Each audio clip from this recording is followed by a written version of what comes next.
જ્યારે થતી હોય કોઈની દિલેરીની વાત, પ્રથમ પહેલા યાદ આવે જગતનો આ તાત.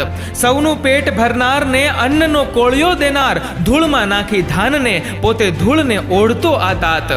મોર ખાય ચોર ખાય ભરે સૌનું ભાણું, અને તોય હરખથી કહેતો કે જે અંતે વધે એ મારું.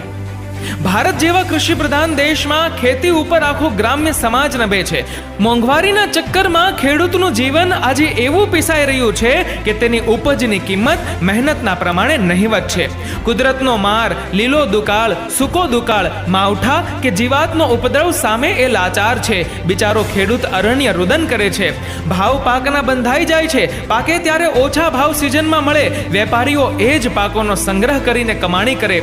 ઉત્પાદન કરનાર દેવામાં સપડાતો જાય. આવી અવદશા છેલ્લા 15 વર્ષથી ચરમસીમાએ છે. સબસિડીનો બોજો સહન ન થાય એવું આર્થિક તજજ્ઞો બાંગ પોકારે ને ફળ